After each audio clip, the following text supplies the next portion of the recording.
Hello and welcome to Baking and Log.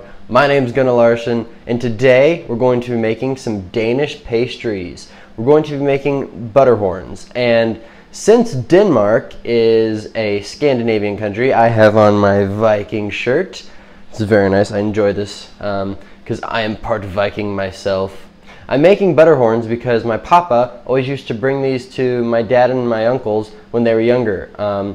There was a nearby pastry store that made these, and he'd always bring them home in the mornings for the boys. So my dad suggested that I should make these on the show, and that's what we're going to do today. So let's get started. Alright, so the ingredients that you're going to need for this are going to be 1/3 cup of melted crisco, 1 cup of milk, 3/4 cup of water, 1/2 teaspoon of vanilla, 1/2 cup of sugar, 4 eggs, 6 3/4 teaspoon of active dry yeast, 1 2/3 cup of butter, and then 6 cups of bread flour. Now that we have all of our ingredients, let's get baking. Okay, so the first thing that you're going to need to do is melt your crisco in a saucepan and set it aside. And then you're going to have to heat up your milk and your water to 115 degrees Fahrenheit. Got my ray gun to make sure it's perfect. All right, and now you can add it to your large mixing bowl. Then add your sugar, your dry active yeast, your vanilla.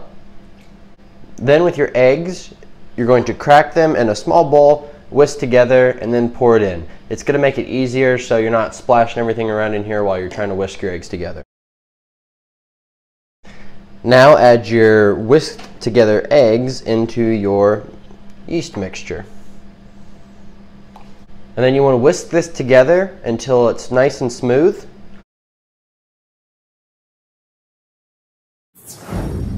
Okay, so now that your yeast mixture is smooth and all whisked together, you're going to add in your flour.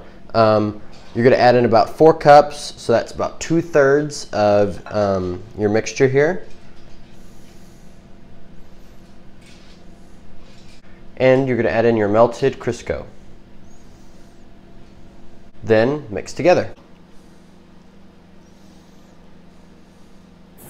Then as you mix this up and all the flour is getting mixed together, you're going to slowly add the rest of your flour in.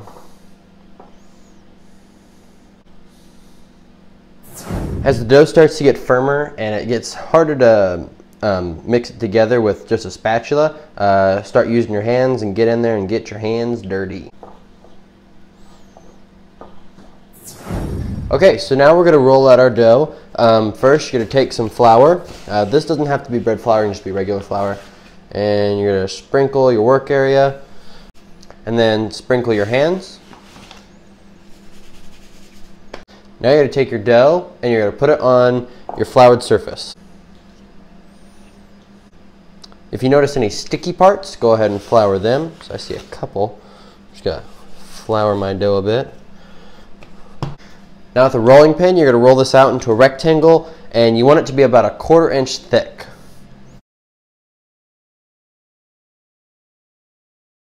So with our butter, you're going to want to slice them into 1/4 inch thick slices and place them in the center third of your rectangle-ish looking dough. We're doing that because you're going to end up folding this into thirds, so you want your butter to be in the middle. Place it about 1/4 inch from the edge, and then just place it in the middle third.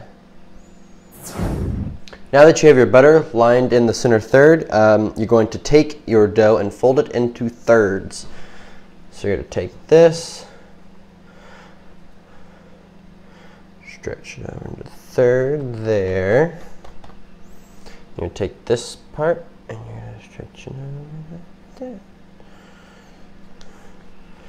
And then you want to pinch the edges together to seal it so that we don't have any butter trying to escape.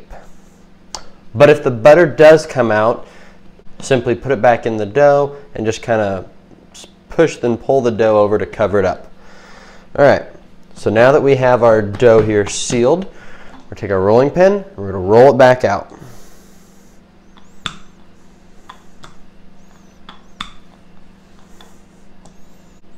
Now that you have it rolled out, you're gonna do the same thing. You're gonna fold it into thirds and then roll it out again. This time I'm gonna fold this way. Then roll it back out.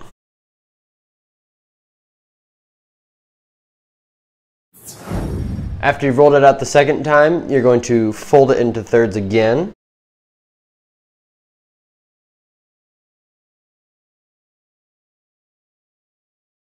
And then set on a pan for about 10 minutes so it can rise. Okay, so after you've let your dough sit for 10 minutes to let rise, we're going to uncover it. And then we're going to flour our surface. And flour your hands as well. Then we're going to take our dough, baking flare. And we're just going to roll it back out into a rectangle.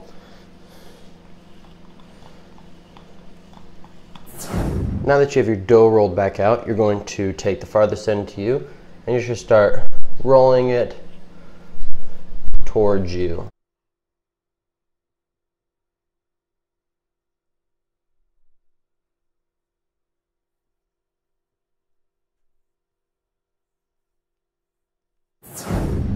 Once you have your dough rolled up, you're going to take a knife and you're going to cut 1/3 of an inch thick slices.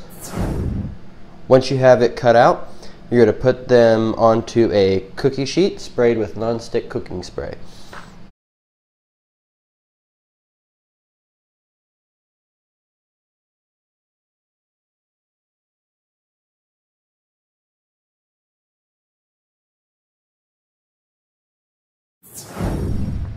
Now that your dough's been cut out and they've been placed onto your pans, you're going to then take 1 egg yolk and 1 teaspoon of water, mix that together, and with a basting brush, baste the tops of these, and then you can put them in the oven at 400 degrees Fahrenheit for 10 minutes or until golden brown. While our butterhorns are baking, we're going to make the glaze. You need to put in 1 1/4 cup of powdered sugar, 3 tablespoons of milk, and then 1/2 teaspoon of vanilla extract. And then with the spoon, just stir together.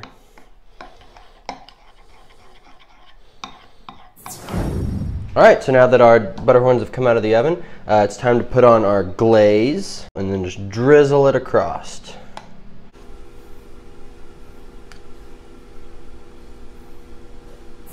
Well, that's it today, guys. Thanks for joining me. Had a lot of fun baking these. They turned out really nice, nice golden brown with the icing, add a little bit of sweetness to them. Just really excited to try one. Also really excited to give one to my dad. Just hope he can taste some of his childhood in one of these, and I hope they taste as good as they did when he used to have them as a kid. Well, like I said, that's it, guys. See you next week. Don't forget to subscribe if you haven't already, like the video, and go check out Baking and Log on Instagram. Adios.